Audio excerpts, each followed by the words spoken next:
Takulandirani ku AMTV Malawi kuchimake kwa nkhani zenizeni.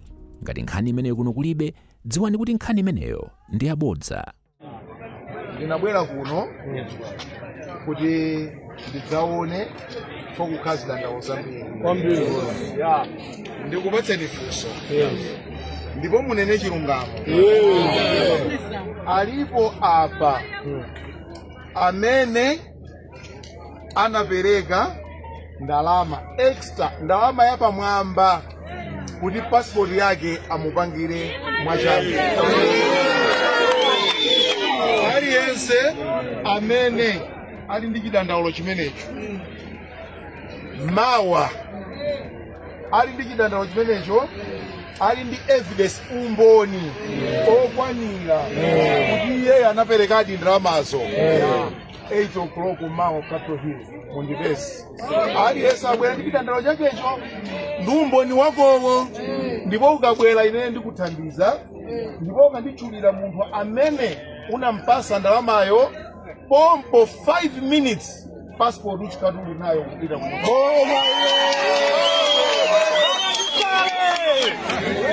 Ndinabwera pano chifukwa nzanu wolimba mtima anabwera, sichoncho? Anabwera nzanu wolimba mtima kuzadandaula kuti anapereka ndalama kwa ofesala mkatimo. Ndiyeno mwamwayi ofesala yonso ndampeza, and ofesala yonso wavomera. Ndiye corruption yopatsana ndalama mkatimo imeneyo ngati inkachitika 1960 pano yatha. Makope abwera alipo, mapassport akupangirani.